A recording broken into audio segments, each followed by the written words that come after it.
Okay, यहाँ पे first case study है कि हमें इस तरीके से prepare for board examination, book published by the publisher 1, 2 and 3।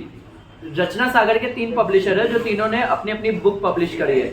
Publisher 1, 2 और 3 के students are in the ratio, जो उनके रेशो है, जो बुक सेलेक्ट करते हैं ये वाली, उनके रेशोज है 4:2:1।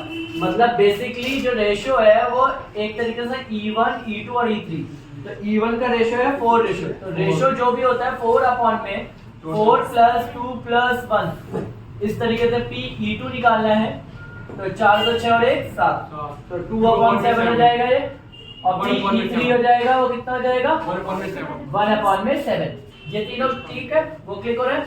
इसने कहा है बाद में the probability that student will improve her और his performance in board examination by studying books of publisher 1, 2 and 3, यानी कि वो बुक पब्लिशर की बुक पढ़ के अपनी परफॉर्मेंस को इम्प्रूव कर पाता, उसकी प्रोबेबिलिटी है।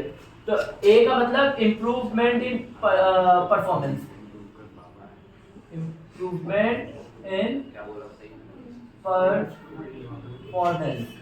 तो PA/E1 जो है वो है हमारे पास 0.9, PA/E2 जो है A/E2 वो है हमारे पास 0.8, और PA/E3 जो है वो हमारे पास है 0.6। तो फर्स्ट केस, पहले केस में हमसे क्या पूछा गया है, तो पहले केस में हो जाए what is the probability book of publisher 1 Rachna Sagar are selected. Book of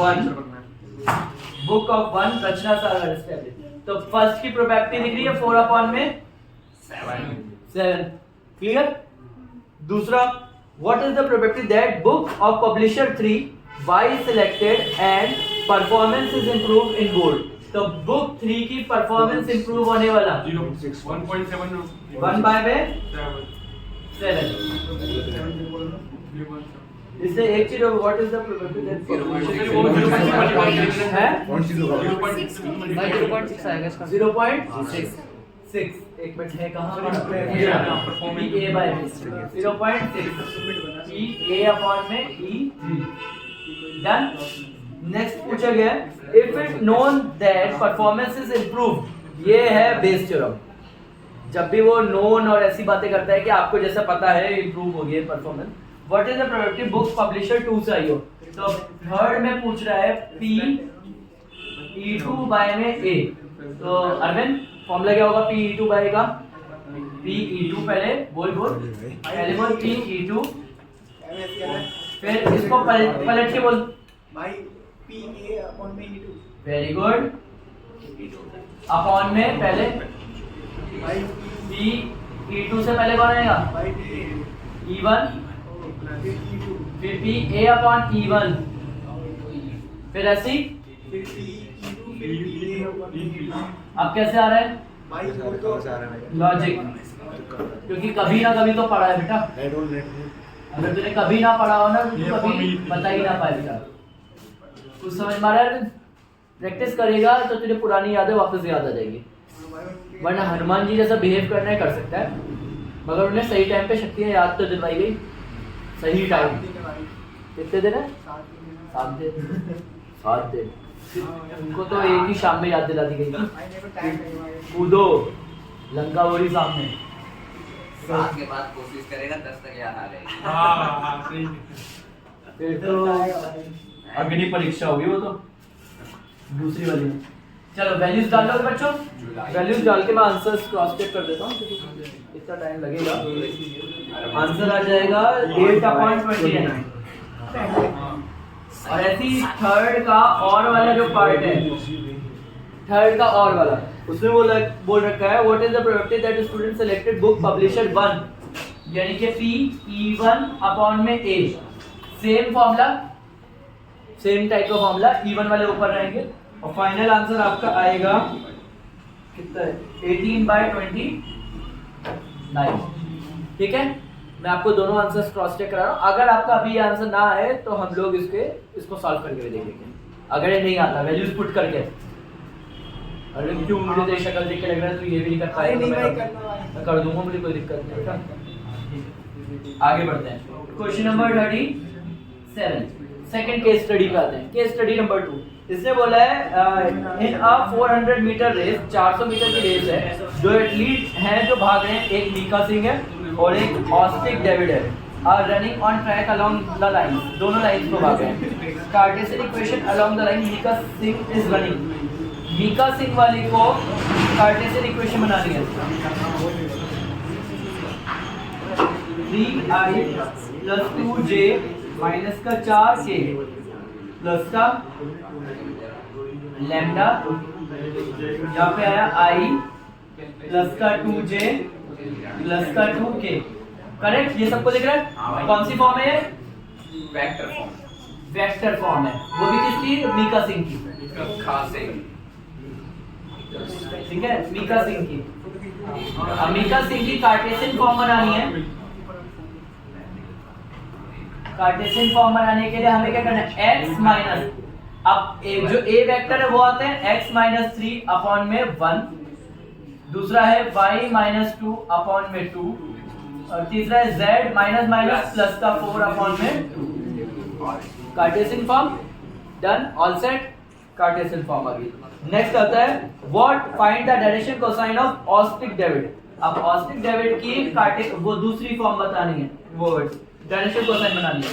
तो सबसे पहले r वेक्टर मैं आपको लिख के देता हूँ, 5i माइनस का 2j प्लस म्यू, ये j है, म्यू अपॉन में 3i प्लस का 2j प्लस का 6k, ये दिख रहा है। अब इन भाई साहब के हमें डीसी निकालने हैं, डीसी से पहले हमें डीआर बताने पड़ेंगे, और डीआर होते हैं ये लिखे हुए, यानी कि 3, 2 और 6 हमारे डीआर हैं। और डीसी बनाने के लिए हमें इसके क्या निकालना पड़ेगा? मॉड निकालना पड़ेगा। तो अंडर रूट 3 का स्क्वायर प्लस 2 का स्क्वायर प्लस 6 का स्क्वायर, हिसाब बताना जरा। 9 प्लस 4 प्लस 36 कितना आ गया? 49, 49 होता है 7 का, 7 आ गया। तो हमारा एल, एम और एन जो डीसी होता है वो निकालने का फॉर्मूला है 3 अपॉन में मॉड, मॉड है 7, दूसरा है 2 अपॉन में मॉड, फिर है 6 अपॉन में 7। डन, ये हमारा सेकंड पार्ट भी हो गया, सेकंड केस स्टडी का सेकंड पार्ट। नेक्स्ट आता है सेकंड केस स्टडी का third part, find the point of intersection where both मीका सिंह ऑस्टिक। अगर ये दोनों इक्वेशन मिल रही हैं, मैं तुम्हें क्लियर बोलूं, ये दोनों इक्वेशन मिल रही हैं तो ये दोनों इक्वेशन एक दूसरे के क्या होंगे? बराबर। अगर कोई इक्वेशन एक दूसरे को मीट कर रही है तो दोनों की वैल्यूज x y z की एक दूसरे से मैच करेगी। तो मैच कैसे करेंगे? अब लैम्डा को इसको मल्टीप्लाई कर लो, किस किस से? तीसरा ऑप्शन हुआ है। सेकंड केस स्टडी का थर्ड पार्ट किसने किया है? किया है और 3, 4 लोगों ने किया है। काटने वाला किया है। अच्छा, ये वाला नहीं किया? ये वाला तो सीखो फिर क्या जा रहा है। मीट या इंटरसेक्शन जब भी आए तो दोनों को पहले दोनों फॉर्म्स में लैम्डा की मल्टीप्लाई सही से कर दो। अगर मैं 3 प्लस लैम्डा, पहले चलो सही से लिख देता हूं, 3i प्लस 2j माइनस का 4k प्लस लैम्डा, और इसमें क्या आ गया बच्चों? i प्लस 2j प्लस का 2k इज इक्वल्स टू, यहाँ पे हमारे पास है 5i। सोचो अभी भी तुम लोग इन क्वेश्चंस में अटक रहे हो, तो क्या करोगे उस दिन पेपर पे? उस दिन ये इंटरसेक्शन वाले छोड़ के आओगे? तुम्हारी तो किस्मत इतनी अच्छी है बच्चों कि तुम लोगों के पास पुराना सिलेबस है भी नहीं। वहाँ अगर उस सिलेबस को देख लोगे ना, तुमसे हिलेगा तक नहीं क्वेश्चन, ये उस क्वेश्चन को करेंगे कैसे? क्योंकि ये डिस्टेंस, शॉर्टेस्ट, ये वाला एंगल, ये वहाँ पूछे नहीं जाते थे। इससे बड़े बड़े लेवल के क्वेश्चन थे जिनके अंदर ये यूज होते थे, डिस्टेंस और एंगल। तो उनको बड़े क्वेश्चन करने के लिए डिस्टेंस एंगल आना ही चाहिए, तब उसके आगे क्वेश्चन होगा। ये तो बहुत आधा कर दिया सिलेबस। 3 लैम्डा की मल्टीप्लाई करोगे तो यहाँ पे आ जाएगा 3 प्लस लैम्डा आई। समझ गए मैंने क्या किया? 2 प्लस 2 लैम्डा, 2 प्लस 2 लैम्डा जे, फिर यहाँ आ गया प्लस का माइनस का 4 प्लस 2 लैम्डा के, सेम ऐसे आ गया 5 प्लस 3 म्यू आई, फिर आ गया माइनस का 2 प्लस 2 म्यू जे, और लास्ट आता है के है ही नहीं तो 6 म्यू के। डन, क्लियर है सबको? सबको दिख रहा है? तो इसमें कंपेयरिंग कर लो, कंपेयरिंग करोगे तो 3 plus lambda is equal to 5 plus 3 mu, सही से लिखोगे तो लैम्डा माइनस 3 म्यू, 5 में से 1 गया तो 2 आ गया। Equation number 1। अब जरा दूसरे को कंपेयर करते हैं, कंपेयर आई कंपोनेंट करा है मैंने, आई कंपोनेंट। अब कंपेयर जे वाला कर लेते हैं 2 plus 2 lambda is equal to minus का 2 प्लस 2 म्यू, तो यहाँ पे आया तो 2 लैम्डा माइनस का 2 म्यू माइनस का 4, सबको लैम्डा माइनस का mu is equal to minus का 2, इक्वेशन नंबर 2। समझ गए, मैंने 2 से डिवाइड कर दिया और इन दोनों को एक दूसरे के क्या रख दिया, नीचे रख दिया। बताओ क्या आंसर आने वाला है, ये कैंसल, यहाँ पे आया माइनस का 2 म्यू, यहाँ पे आ गया हमारे पास 2 2 4 म्यू की वैल्यू आ गई माइनस का 2, माइनस का 2 आता है इसमें निकाल लो, लैम्डा की वैल्यू निकाल लो, लैम्डा की वैल्यू निकाल दो। चलो अपना लैम्डा है कितना बताना, तो भूल गया, lambda minus 4 is equal to 2 lambda सर 2 एवल माइनस 3 इनटू माइनस का 2 इक्वल्स टू 2 2 3 जैसे प्लस का 6 इधर गया तो माइनस का, तो लैम्डा माइनस का 4। अब पॉइंट्स निकालने हैं। अब इसमें पूछा क्या है, find the point of intersection. इन तीनों के पॉइंट्स को पुट कर दो, एक किसी भी एक के पॉइंट्स में लैम्डा पुट कर दो या म्यू पुट कर दो, आंसर फॉर्मूला नहीं निकलेगा। होता कोई इंटरसेक्शन का, क्या फॉर्मूला पुट करना है क्या? नहीं, ये दोनों टकरा रहे हैं तो दोनों के एक ही टाइप के कोऑर्डिनेट्स होंगे, यानी कि दोनों के x y z। जब दो लाइन टकराती थी तो दोनों की x और y की वैल्यू सेम आती थी, तो ये वही है, हम दोनों को पुट ही तो करते थे। आगे करते हैं, कौन सा वाला है केस स्टडी में, शॉर्टेस्ट डिस्टेंस निकाला, तो ये थर्ड पार्ट है और थर्ड का और वाला इसमें शॉर्टेस्ट डिस्टेंस का फॉर्मूला भी लगाया होगा, v1 cross v2 dot a2 minus a1 upon में v1 क्रॉस v2 और सॉल्व करोगे आंसर आया होगा 0 है। नेक्स्ट पॉज करने का पॉज ऊपर है। 5 मिनट देखो, सिर्फ 5 मिनट से भी पहले समझा दूंगा। थर्ड केस स्टडी मैंने अभी रफ कर दी थी क्योंकि ये लोग चेक कर रहे थे। तो इस पूरे पैसेज को पढ़ोगे तो उसने बोला है कि एक शीट को रैप करके उसने एक सिलेंड्रिकल वो बनाया गया है, manufacture right circle cylindrical dustbin जिसकी हाइट h है, रेडियस r है, इन विच जो ऊपर से खुला हुआ है हैज अ सरफेस एरिया, जिसका अपना surface area. Find the surface area of dustbin in terms of radius at a critical point where volume is maximum. Volume को मैक्सिमम तक प्रूव करना है और हमें क्या पूछा है, find the surface area. Surface area मतलब s पूछा है हमसे, s पूछा है, वॉल्यूम को मैक्सिमम मतलब फंक्शन रहेगा वॉल्यूम। फंक्शन क्या रहेगा, वॉल्यूम।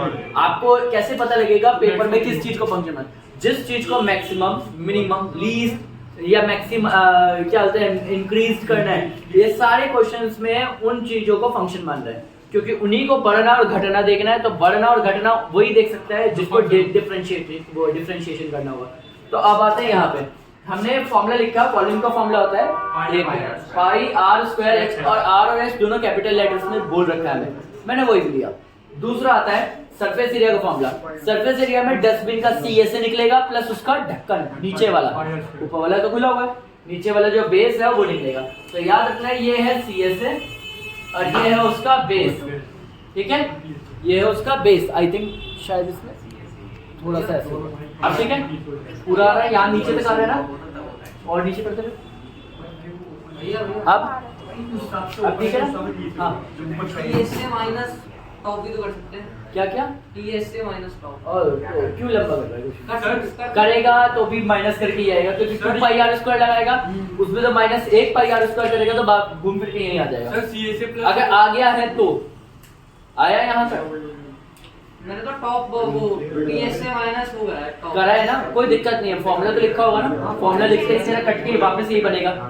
ये अगर ये नहीं बना तो गलत हो जाएगा, यानी कि घूम के कहीं से भी यही बनेगा, बनना यही है 2 pi R square plus 1 pi R. तो पीएसए बन जाएगा ना हाँ? Sir, CSA plus base combined. तो ये क्या है, ये इतना C S A plus base तो पीएसए हो जाएगा। क्यों बन जाएगा, बेस 2 होते हैं, सिलेंडर के बेस 2 नहीं होते, मैंने एक लिया है तो कैसे पीएसए बन सकता है, तो वही तो बोल रहे हैं।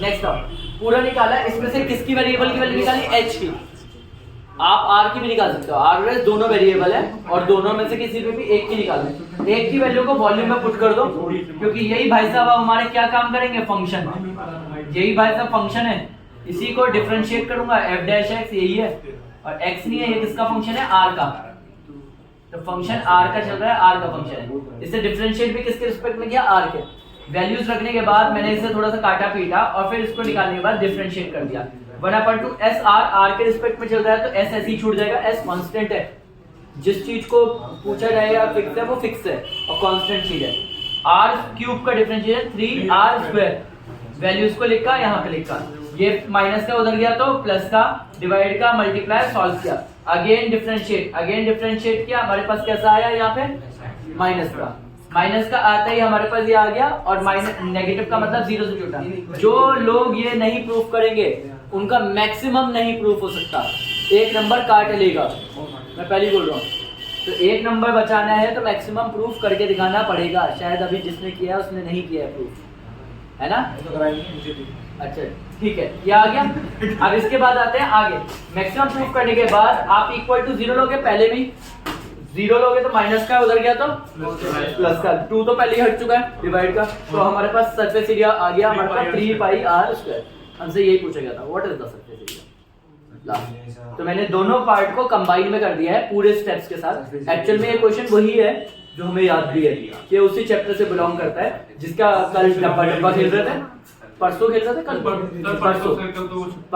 परसों डब्बा करा था, आज उसके ये वाला क्वेश्चन किया, और अभी भी स्टिल आप लोग इतने मैं एक बार बोलता हूँ, माना आप इम्प्रूव हो गए हो,